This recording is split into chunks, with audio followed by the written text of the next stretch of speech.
into it. Well, yeah, there it goes. You wanted it to pop up in the game, it will pop up in the ban column, as will Rek'Sai. Now, it's going to be interesting to see how this one unfolds after EDG's game yesterday. Of course, a heartbreaking loss for them overall. Now, Rusty, do you think this is going to affect the mentality of either of these players? Deft, obviously very much a veteran. Mako, not quite as much experience as Deft, but still a decent amount under his belt. I'd say close enough to be considered a veteran. Maybe not on the world stage to the same level, but being a part of EDG for this long means a big deal. And Mako should be fine. Deft should be fine. I think all of EDG will be able to bounce back from what was a handed defeat reasonably well, and they shouldn't be affected at all. Now looking at the bottom lane bans, Tom Kench expected to be banned, I think almost, if you rate it as highly as Gate does. Now, Bard, another one of those picks. Give me, for both of you, both support players, do you enjoy, what do you think Bard brings to the table? Is this a ban-worthy champion? I think Bard's like my most played in LCS, and really what it brings is like some unpredictability. You never really know when Bard can catch you, and you never really know in like team fights where he can land like a big stun. So just picking this champion, you pick it for its versatility and what that gives to your team. Yeah, he has a lot of creativity. He can be very unique with the magical journey. There's a lot that a Bard provides that you don't often actually think about until he does it to you, including the ultimate turning you invincible into that stasis. So Bard, a valuable ban against somebody who is a Bard main. I also think one of the downfalls of picking this champion, even though it's banned this game, is that with that kind of strength, you have to just hit everything, and if you miss a Q, you miss an ult, you're gonna look terrible on the champion. So it's pretty risky to pick, and with things like Nami and Karma up, you're more likely to pick one of those over Bard. Do you think those are just easier to operate and execute? Do you think that's the benefit, or what other benefits does Karma bring over the Bard? Yeah, the main thing is just stability. You really can rely on Karma or Nami, give you the slow, give you the speed up, give you presence in the lane, but with Bard it's a little unpredictable. At least for most, unless you've mastered the champion, it's hard to say oh, I'm gonna hit 100% of my ults, or I'm gonna hit all my stuns and carry the team fights. So I think with the ban that EDG put out, they're really confident Albus playing Bard well. So he should at least take that as a compliment, so to say. Undefeated, I believe, on his Bard. Truly a terrifying champion in the hands of Albus. Of course, playmaking supports on both sides, but good to see EDG proactively ban it away. As we've mentioned, as Spawn mentioned, these guys have a very close-knit relationship.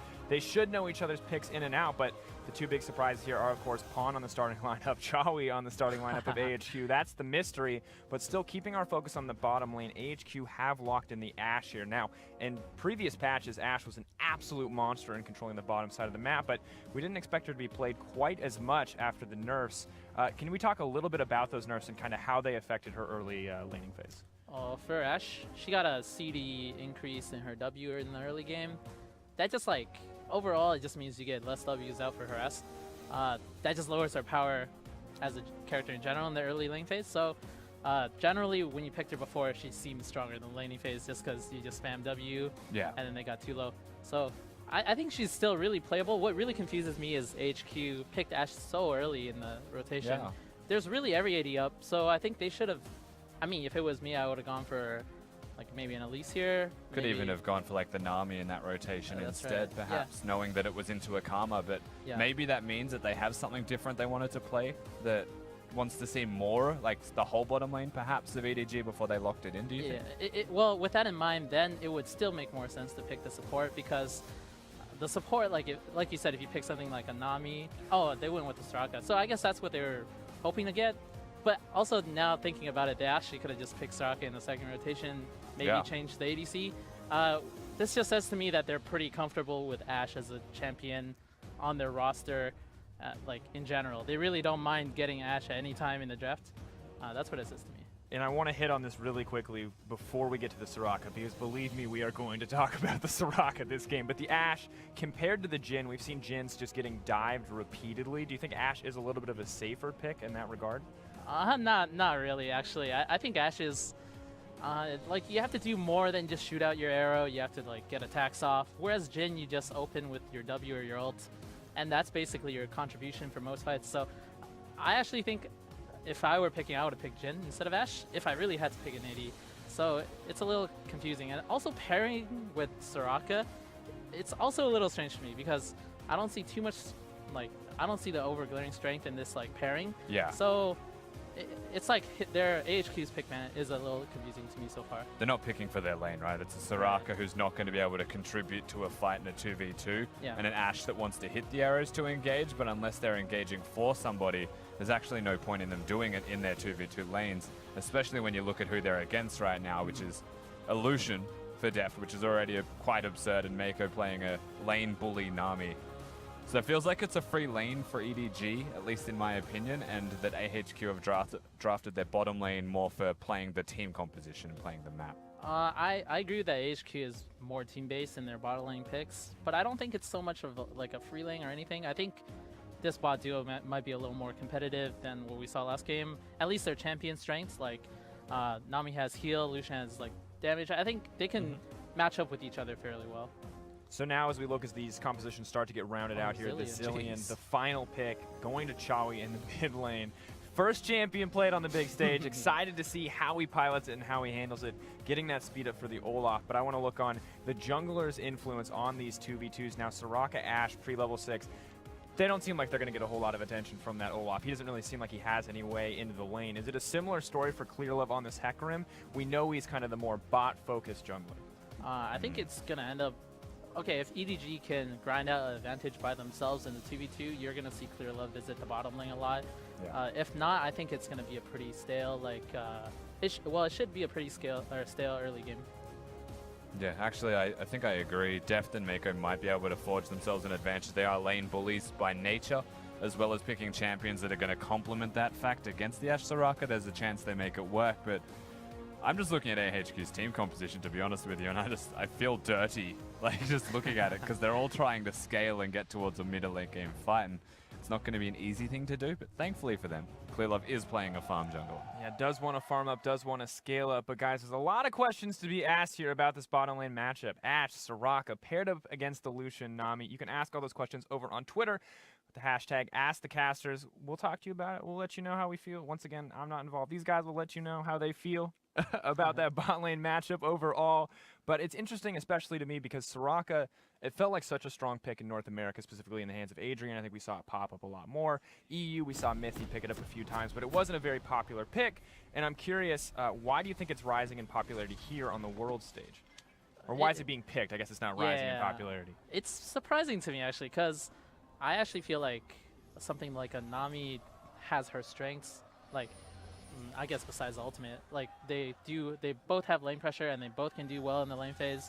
And also Soraka was recently nerfed with her healing. That's on this patch, right? 6.18. So yeah, it's very strange to see it picked actually, because other champions are just kind of better than her.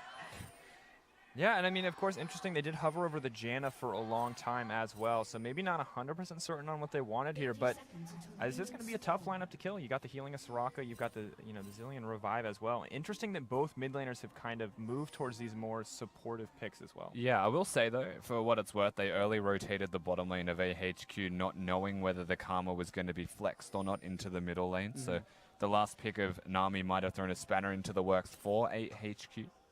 Yeah, that's true. That's one of the strengths of picking Karma so early in the draft. Yeah. Oh, okay. This is a pretty common level 1 start. Oh, he killed the ward. They got the ward down, so tell me what, as we see on throw down, Project Ashe coming in. Ooh, this is not good. That's an early flash too. Oh my god, Ignite goes down. On. Ready flash after they him. might have That's flash do it. Come on. No. EDG. It's pretty close. But yeah, fighting over that brush is important. All right, I need the sweet breakdown on that BM right there. How disrespectful was that on a scale of 1 to 10? He's just saying, you guys lost level 1. Here's my team icon. Check it out. Yeah, level 1 GG, right? Speaking of, Mako is actually just dead here. You know, we got an LPL team versus an LMS team, and this is going to be a bloodbath. Mako now set to fall. I was going to talk about the. Oh my God, he's alive, and there's a heal. No. Oh wow. You've got to be kidding me. This is. All right. I cannot believe he made it out of it. All right, let's talk about bot lane now, because eventually they will enter the lane phase and stop trying to kill each other. Rusty, what's going on For what here? it's worth, Mako invading an Olaf is really risky, especially when the Olaf runs Ghost, because he can throw axes and chase you down. They always start with the axe. Very efficient when you pick it back up and it reduces the cooldown. So Mako was being really ballsy, and the reason he was doing it is because AHQ lost to level 1. They had to go back to base, right? It's a bit of a chance to go in and say hello. Soraka didn't go back to base, however, and got a lot of health back from just hitting Q onto Mako. And this is, I guess, something that has backfired and forced the summoner spell usage out of Deft and Mako. I think really what that was is just Mako bit off more than he could shoot. There's no real benefit in even invading the ult. Like, you're not gonna, just by yourself, you're not really gonna force the Olaf off the buff or anything like that. Yeah. He kind of just wanted to poke his head in because he felt comfortable with the level 1, as you said. And confirming the blue start, I guess. Yeah. At most, he should have confirmed it, but he went a little too... He should be really careful about how he positions around Olaf. Like, good thing he dodged like a few axes, or else that would have turned out disastrous. Yeah. We can see very limited options in terms of summoner spells on the bottom side of the map. EDG do get the level 2 first as well. So aside from the early invade, those early level 1s plays, let's talk about the effect now on the laning phase. How does this change the way things are being played as we see Clearlove welcoming Chawi back to the competitive stage with a nice first blood as he passes that one over there to Pond? That's a little bit awkward. Hecarim not exactly known for his ability to gank, except for that first red buff opportunity. I liken him to a Mumu, to be honest with you. He gets red buff, can press Q once, gets one shot at it, and then he farms till level 6. Oh, He took it. It's really good. He got a gank like that off. It's like you said. It's really surprising he got a kill like that. But since he did, it's like such a big advantage to have. Now he can just farm up his golems before he goes home. And one thing I want to say, like from the level 1, we saw EDG win the level 1. Had to go home. Even though like all those shenanigans happened around their blue, EDG still maintained control of the bottom lane. They edged out a small advantage level 1. And they got just like they could hit the wave before the enemy AD could. Oh, one more gank. This guy has no flash. I think That's a very scary fake Amumu, Rusty.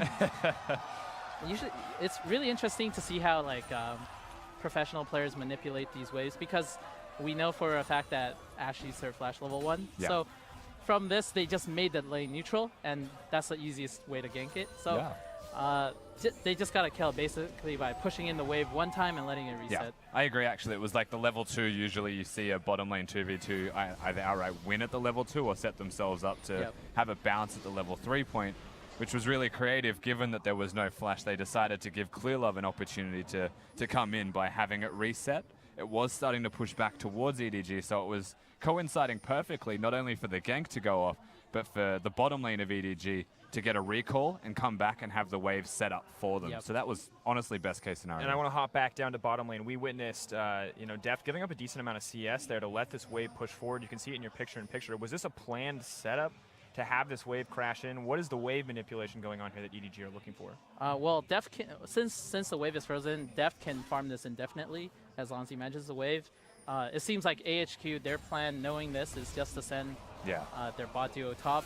Right now is when the tower fortification drops. So it's actually, this is like basically a 2v1 from like, I don't know how many patches ago, when I last played League of Legends. But yeah, it seems like this is just like the tempo push. It seems, so EDG seeing that, now they're just matching in the push. But this is actually kind of strange. Mako's deciding to recall and trying to defend. But it's actually already too late because they already had 4 people here. They're bringing Chawi too, so they're at most going to end up trading tier 1s, and if something like catastrophic happens, they could take a tier 2, like AHQ could.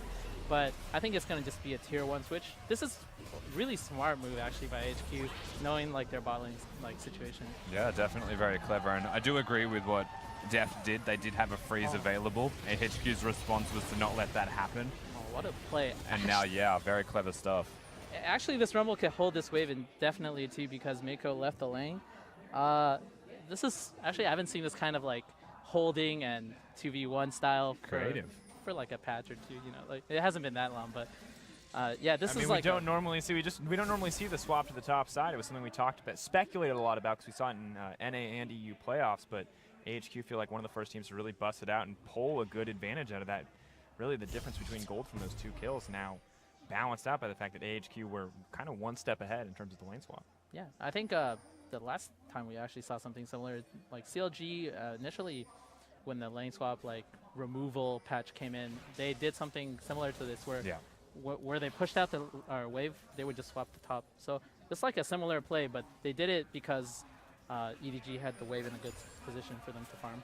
Yeah, that was actually incredibly smart from AHQ. It does still mean that Deft, who instead of freezing the wave, could push it, so he gets himself a CS advantage for the 2v2. And if they come back to match this 2v2, which they are choosing for, there's an opportunity for EDG to have a recall advantage or a power advantage, honestly, from that recall, and it's reflective through the items that they have at the moment. So the 2v2 still looks really good for EDG against AHQ from levels and items. And I want to take a look at that 2v2 really quick. We have a Twitter question coming in from @007. 007, he says, is it he or she? Sorry, I'm just going to keep assuming genders. Is there anything a Soraka can do to prevent a Nami and Lucian from bullying so much? What tools does Soraka really have? I think currently Soraka, you just need to wait for a few levels, then you'll be fine. Generally with Soraka lanes, you kind of just want to like play as passive as you can until your healing gets to the point where it's more like damage than it can output. And at that point, like your ADC, you should tell your ADC to just trade recklessly, and you got his back. That's like the general Soraka strategy for laning. Yeah, I think there's a couple of small things, perhaps like manipulating waves or finding control of the brush, depending on how EDG play it. But what a Soraka can do, the best case scenario, if you have to absolutely do something, is try and separate the focus of your opposition AD carry and support, so that you can hit Qs for health regeneration and you can heal your AD carry with them, so that they're not both damaging just them or both damaging just you. And that's really hard to do, but if you can do it right, it'll be a bit better. It's hard for this game because all the level 1 stuff, but yeah, if the lanes played out normally, I think that's the best strategy to take too. So in theory, there is some counterplay opportunities, but now we see Albus and On kind of moving up, roaming around, and we see a very large CS advantage, as well as the kill, going over to Death. So I'm curious, what is the next step here for On and Albus? Do they just have to hide and kind of cower under their tower? Is Def really just going to be able to continue to kind of push the advantage here? Knowing EDG and how they play this lane, they're just going to try to... They know they can just fight them and kill them. Yeah. So basically, On and Albus, they're just trying to scrap for CS, take what you can get. Eventually, you'll get items and the difference won't be so bad. Here, you see... okay, I think this wave should still push to AHQ, which is really good for them. If this wave ended up bouncing back, there's no safe way for AHQ to farm the wave without support from their jungler. So it's actually pretty lucky, I guess, for AHQ that now that On can just take all the CS for free. And they do have Mountain nearby just in case EDG wanted to be a little bit cheesy and get aggressive on them. So a bit of respite for Arn and Albus, but honestly, it was really well played from EDG to try and get all they could out of it. You could see the CS leads going even further, and that's simply because Deft and Mako were freezing the wave, letting it actually build up so that it was going to stack and then only last hitting. That's why you could randomly see Arn and Albus just walking around trying to maybe place wards and see if it worked out. But they finally got a wave as the turret did go. I mean, at least they're trying to make something out of that. My usual proximity is to run forward and die or hide under the tower and do nothing. So clear difference there. But you see now, both supports just hold hands with the jungler because this is basically the cookie cutter way of getting vision. You need someone with you. Do you think that's better for EDG though, because the Nami has potential kill threat, whereas I wouldn't say a Soraka does? Soraka is actually fairly useless in these situations. That's why I don't think she's so strong in the current Exhibit A. Yeah, basically Exhibit A. Yeah, I think also EDG has basically control of the bottom side because of their laning advantages. So just AHQ have the right idea, but they really can't do much. They have to just when they're holding hands and doing this, they're just to protect their own side of the jungle. They're not really looking to make any plays. I guess one other cool thing as well is by keeping Albus away from a lane where he's going to be getting experience, he's not getting that level 6 point, where Nami is definitely still useful pre-being that level 6 and affecting the map because you can work more effectively in the 2v2 with Kulov, whereas between the Soraka and Mountain, as Gate has been saying, is not that great. Yeah, the level 6, of course, the ability to influence the whole map, even if your lane is going poorly. Now you do see a bit of auction on the top side. Clear Love just continuing to put the pressure down. That's a free kill. Ash Arrow as well, almost hitting. Ash Arrow gets sidestepped on the main screen, and now the siege is coming in from AHQ, so it looks like they're trying to get something back here. Pawn silent stuff, dive coming in. He's actually set to fall. Oh, wow.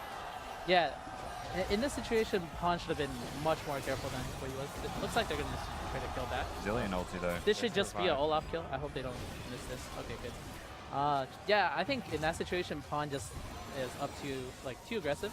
His only job is just to clear as much of the wave as he can, and then wait for Def to get there. Yeah. So knowing that, he should have been a little further back.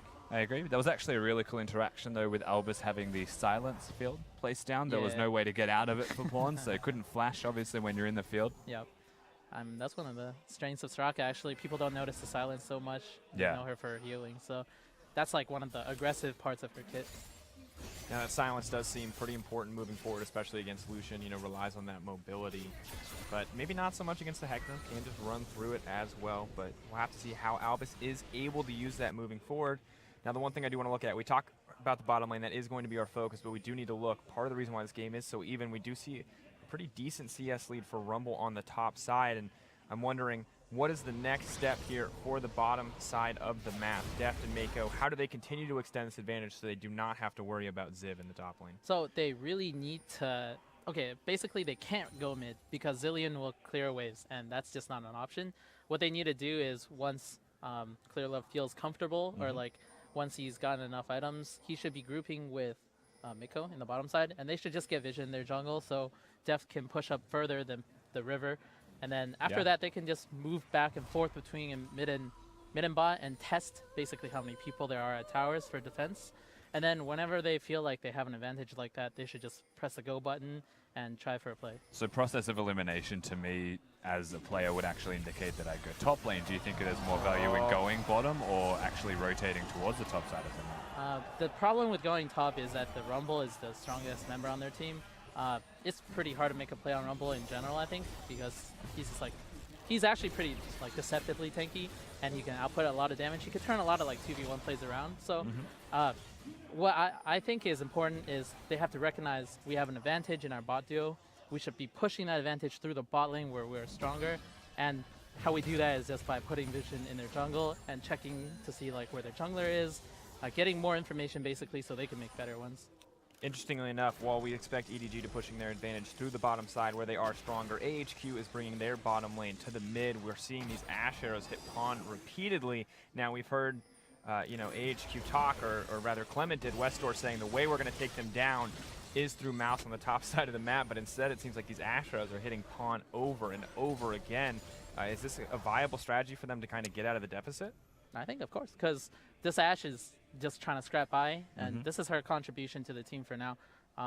It's nice that she's actually just hitting these too, because more often than not when you throw those kind of arrows, they just whoosh by, and then you're just like, oh well, I'll try again next time. We saw it a lot in like the Cloud9 games as an example when Sneaky was playing. If you throw an Ash arrow sideways, it's less likely to connect, but it's also more unexpected if it does hit. So really good accuracy from Arn, I guess, so far. And the real problem to me is the bottom lane of AHQ, whilst they are hitting them, are still falling further behind because they are just picking up the scraps. Like right now, big CS difference, but it's also about to crash onto the turret, which is why I like that Mountain's here. But I don't think AHQ can do anything, and between Deft and Mako, they should be able to hold this. I think they have some knowledge of Clearlove that he is not here, because if I were AHQ, I would not be like too comfortable in taking a fight around this area based on like EDG strengths.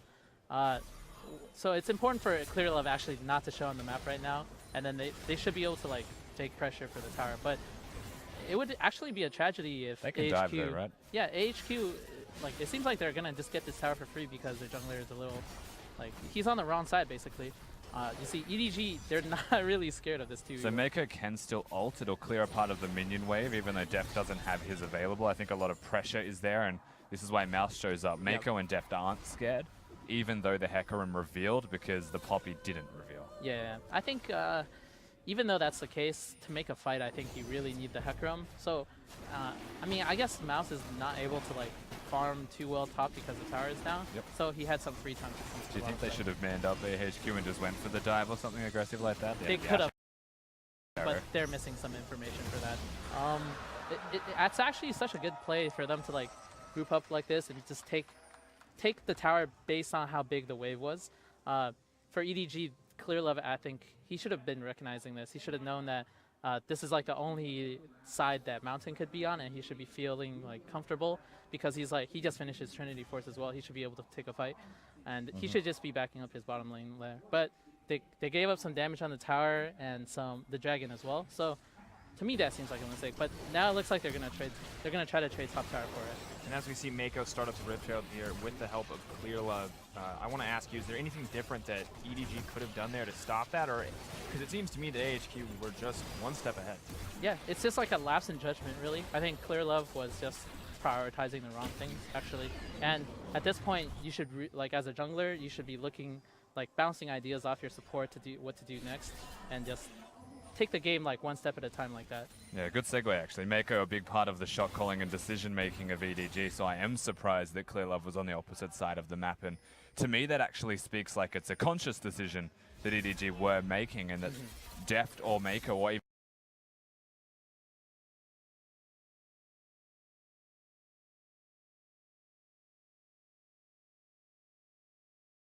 both of them said we can defend this turret 2v3, and Clear Love's free to move elsewhere on the map. That's what it feels like anyway, because I know that Mako and Clear Love would be communicating these things together. Well, I think it's true that at least they defended the tower, but really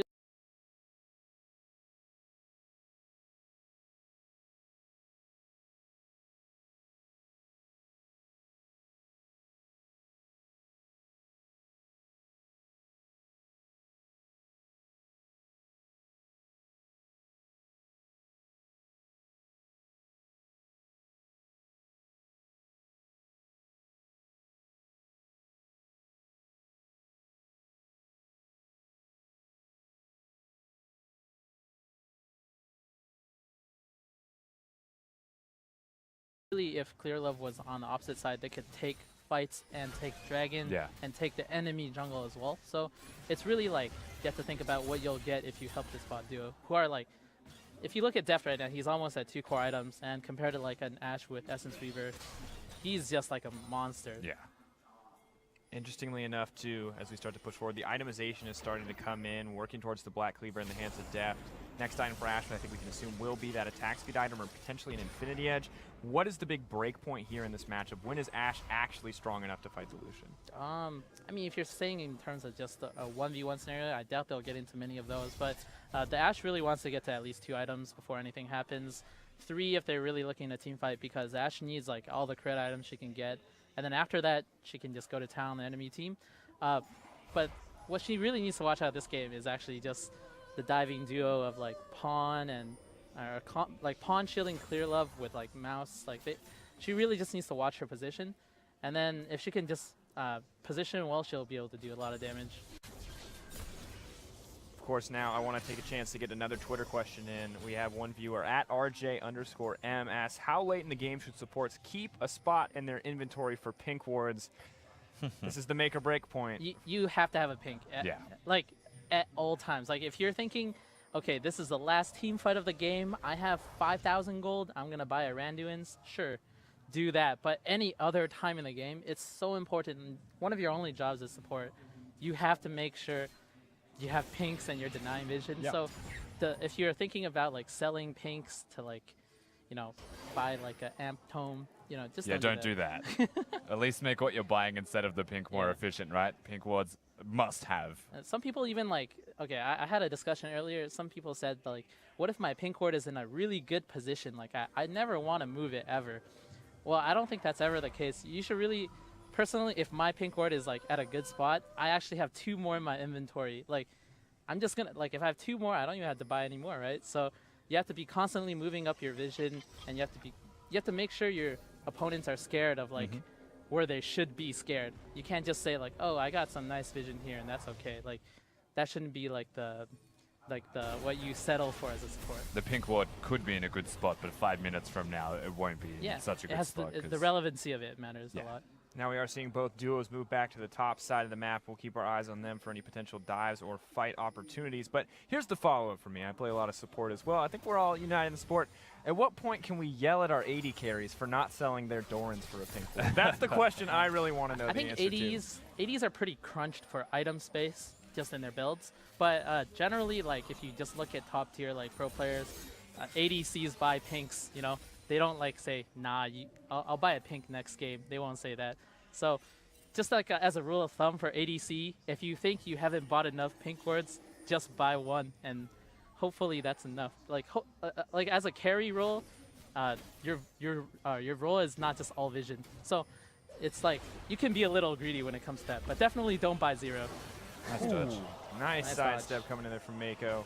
The arrow's coming out from On. I think that's the first one to fail to connect. The My, Moby's buff helped there. My answer to you, Steve, for about buying a pink ward on an AD carry is when it's slot efficient to sell your Dorans to actually get a pink ward instead. There's no purpose in having a full item build and having a Dorans in that full item build when it could be a pink ward. Yeah.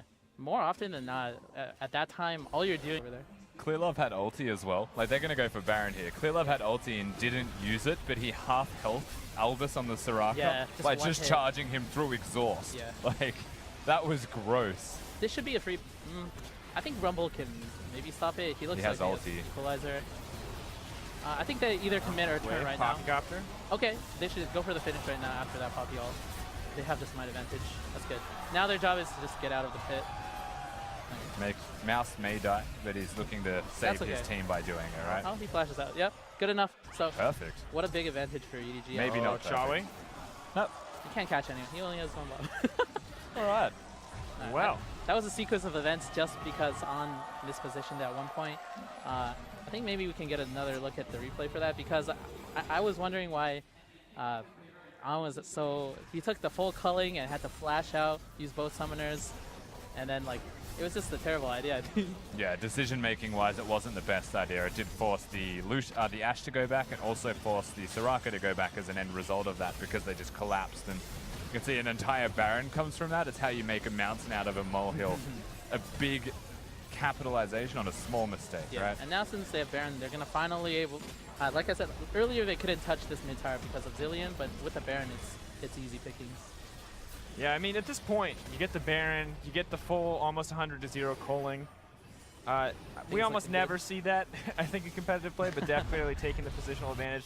But now we're going to see it twice. Yeah, you see right here, just on... You should really just take the safe route. Just go right, catch the wave after. If they lose the tower, so it's just a tier 1 And on two a side. people did it as well, right? Yeah. Like Mountain decided that he was going to do what On did.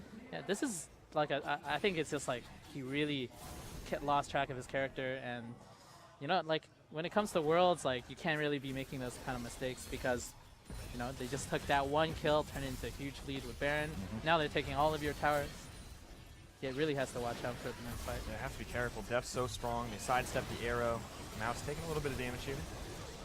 Now I'm curious. I want to see how the siege is going to unfold, but can Def really afford to approach the tower with the Baron creeps? Is he strong enough to do that, or does he kind of just have to back off and let it be a So slower correct siege? me if I'm wrong here as well, okay, but what EDG will ideally be doing, because it's really hard to siege against an Ashe Zillion with wave clear, even though they have Baron and a Rumble who has the ultimate, they'll place Vision inside the jungle area near the blue buff, where they'll push the turret, and if AHQ defend it or expend too many resources, they'll push. But if they don't and still defend, they just go mid with a minion wave that's Yeah, starting to stack ideally up. that's actually how you'll play without Baron, but whenever you get the Baron buff, you can kind of brute force things a little bit.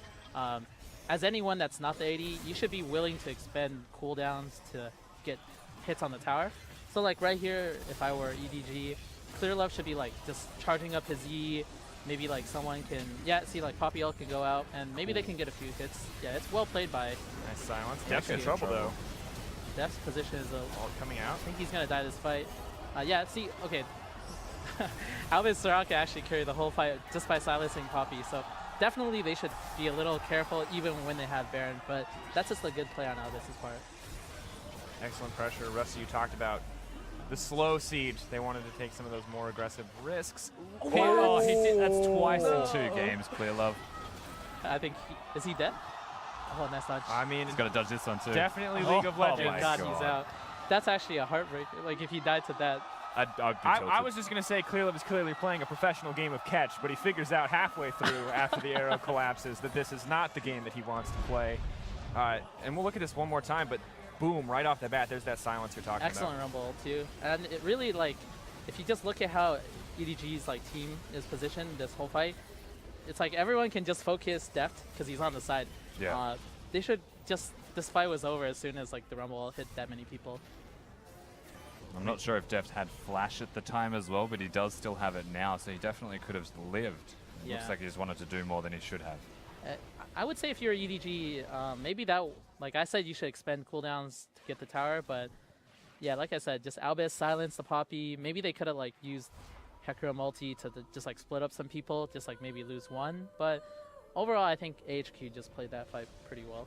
This is something we have praised them for, is their late game decision making in team fights. And admittedly, Def still has this massive lead overall, but on continuing to contribute to these fights, even if that arrow did not result in the death of Clearlove. But starting to get more items under his belt. How strong is Deft right now? We hear so much about the 2-item power spike of Black Cleaver, Yomu's Ghostblade. Is he still just the duelist king on the map?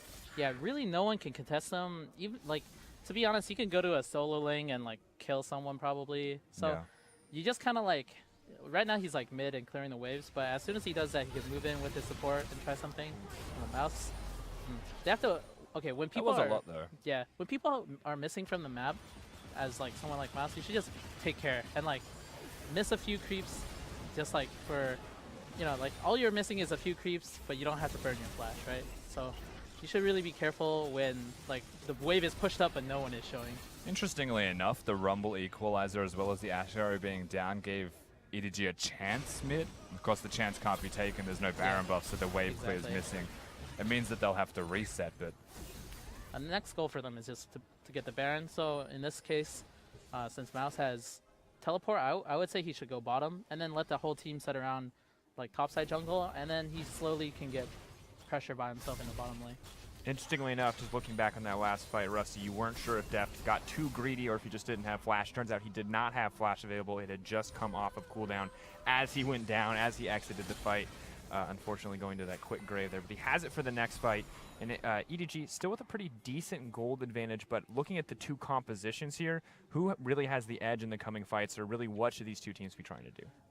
I actually really like AHQ's like last pick Zillion, because generally when you have this kind of team, like if Clearlove just hits on at the start of the fight with an E or just some burst, the fight's already over. But since you have Zillion, you're not really like afraid of that.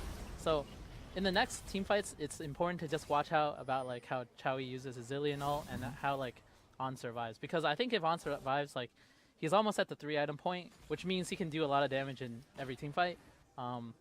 If that's the case, then he can actually output more damage than Pawn, or not Pawn, Def. So I think it's just very important how these next few fights are set up. yeah, I agree. He also went for the conscious decision of wanting an Essence Reaver in his Ash build instead of going Infinity Edge with the Runaan's Hurricane early, so extra cooldown reduction means he wants to throw more arrows. It was Arn's decision that AHQ won a team fight around it as well. Yeah. And the cool thing that you mentioned about the Zillion is that it gives an opportunity for Ziv or Mountain to be really forward as well, and if they're the ones killing Deft, who's the big deal of EDG, like Mako can't actually stop that. Because it's an Olaf with his ultimate, and Zillion can press his ultimate to ensure that he goes twice. Yeah, in every fight where AHQ really has to go completely forward and like leave On to like catch up to them, I think EDG should have the upper hand. And with the Baron being up right now, it's important to like, right now I think the Dragon's coming up, but it's more important to fight for the Baron vision right now. As soon as like Clearlove is done with that side of the jungle, I think he should meet up with Mako, and they should really like 3-man with Deft and take control like the top side Baron jungle. It looks like they are starting to make moves on the top side. There is a little bit of vision down there, but right now it seems like the first priority is to push up that mid lane. Clearlove, interestingly enough, not on board with that plan. He is shadowing on the bottom side of the map. Do you think that they may just be looking to shut down the Rumble? Yeah, this is like a cheese, because they really don't expect this. They really expect Clearlove to be on the other side of the map. And with this, Well, now they're in trouble. There's the turn. Luckily, the tower is low enough. At least no one died from this, I think. It's like a nice try, because they really didn't know where Zillion was, so it was kind of risky to try that, but at the same time, no one died and they got the tower, and it looks like they're going to get the dragon too. So after this next reset, they can only really focus turn. And this is because Albus and Arn are on the opposite side of the map. They don't even have an outer turret to take. It means that AHQ obviously were looking towards the Baron, and understandably so, given that we're quite far into this game, and it's probably a better objective than an Ocean. So it was very surprising that Clearlove was down there. If I'm AHQ right now, I should know that I'll be faster on the map than EDG. So if I should be looking to like make some Ash arrow play right now as Mako comes like ward. Yeah, they have 4 pinks too, so they're set up for it. Right now they have the control, and they should keep it for now. I think Mako's going home just to recite his words. Maybe he didn't go home. We got a lot of people backing here, and now AHQ Yeah, seem to have control of the Baron pit. Do you think AHQ are a team that can force this Baron attempt, or do they just kind of have to wait for EDG to try to go for something too greedy? If they catch someone out with the Ash Arrow, it's really easy to fight. But other than if they just go full 5v5 front to back, I think it's a little too hard for AHQ because Deft is at the point where he can kill anyone. I was going to ask you this as well, but looks like Mako's answered the question. In terms of itemization, usually I see like a Ruby Sightstone and not the build that Mako's gone for. And I was going to ask, what about his item build would actually help against the team comp that AHQ has? And it looks like Mikhail's though, right? Yeah, I think Mikhail's is like a necessity against Ashe in general. I've seen some support just rush it first item, but it looks like he prioritizes the Locket Shield and the MR Aura over that. So it's important that he gets it as soon as possible now. It looks like Ziv might die here. Oh, rinse and repeat here. Ziv set to fall. Oh, Mako, though, gonna go down. That's an Ash Arrow, right? Yeah, that's an Ash Arrow. Yeah. So, yeah, Clearlove's actually doing the unconventional thing because there's very little reward to get out of killing Ziv. Because it's not like they can go Baron if you kill Ziv because they don't even have Clearlove on the right side. So this is just like a little strange of a play because he keeps going for this. He really wants to kill Ziv. Maybe it's because he thinks Ziv will have like a really big team fight impact if they just go for the Baron. But at the same time, they should be comfortable like just... I don't know. I guess they're really afraid of the Ashe engage too. Like they don't really want to take complete control of the vision over there. Like they don't want to step into the enemy jungle, which is like it's kind of strange because they should know they have like a decent lead, especially on AD carry. You see, Deft has 310 CS already. Now as we look at this replay, it seems like this combo is just nuts. You see the Soraka silence paired with the Ashe arrow. Yeah. It feels like AHQ can just rinse and repeat that setup. That was Mako dying for Deft's sins, though. You see Mako kill this ward? That's the ward that killed him, and he knows that too. He's like, okay, how did they Ashe arrow me from the side there? There must have been a ward. So now I don't think it's gonna happen again unless he just shoots like a lucky Ashe ult. But yeah, it's good for On that he was able to take advantage of that situation. This is an interesting dynamic as well when you look at the wards that both teams have placed. EDGs are always going aggressively.